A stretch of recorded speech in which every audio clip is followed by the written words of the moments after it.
Welcome to the Hetch Hetchy Valley. This was a favorite spot of John Muir's.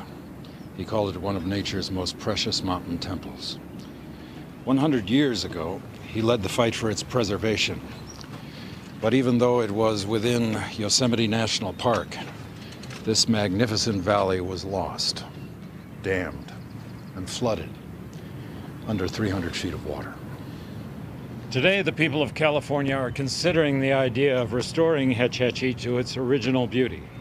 Recently, the state published a report which concluded that Hetch Hetchy can be restored without anyone losing water or power. This is a practical idea whose time has come. We now have an amazing opportunity to return this national treasure to the American people. Join me as we discover Hetch Hetchy.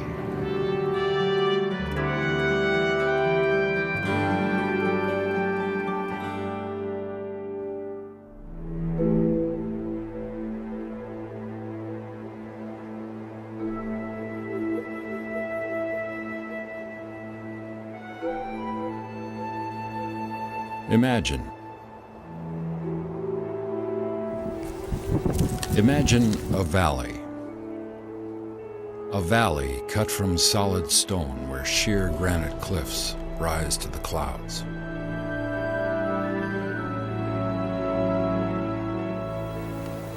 A place where water takes flight.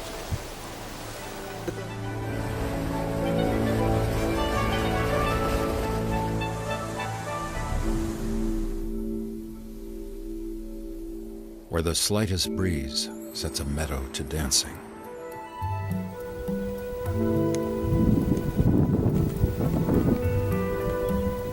There's a slow-moving river that meanders back and forth across the valley in wide, sweeping turns.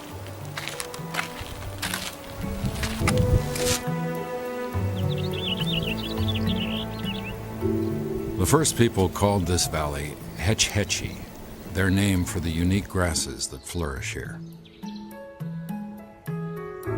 Hetch Hetchy is a wonder of nature, where the elements of water and stone, fire and ice join to create one of the most magnificent mountain valleys on Earth.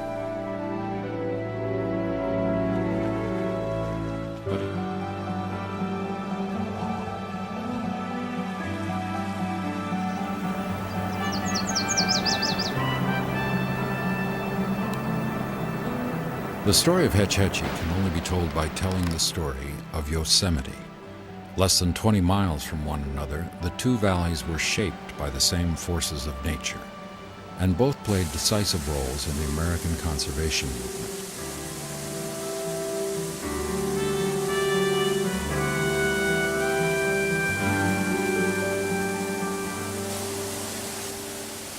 In the 1850s, almost everyone looked at nature as something to be controlled and exploited for financial gain.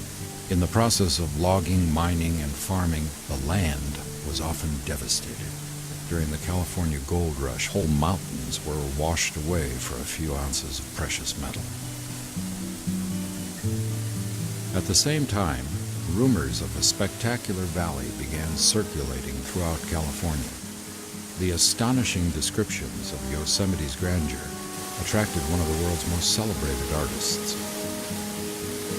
When Albert Bierstadt painted Yosemite's grand vistas, an unbelievable landscape emerged from his canvas.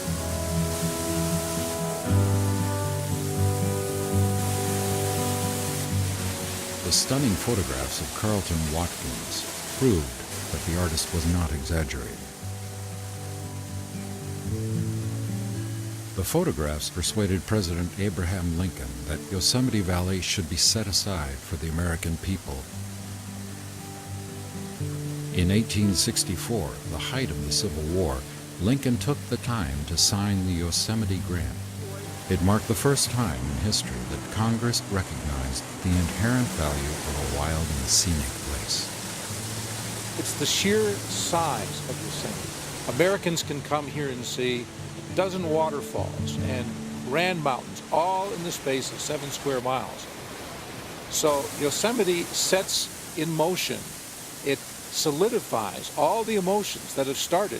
It focuses all of this on one grand and sheerly monumental place. And that allows conservation, scenic preservation to begin.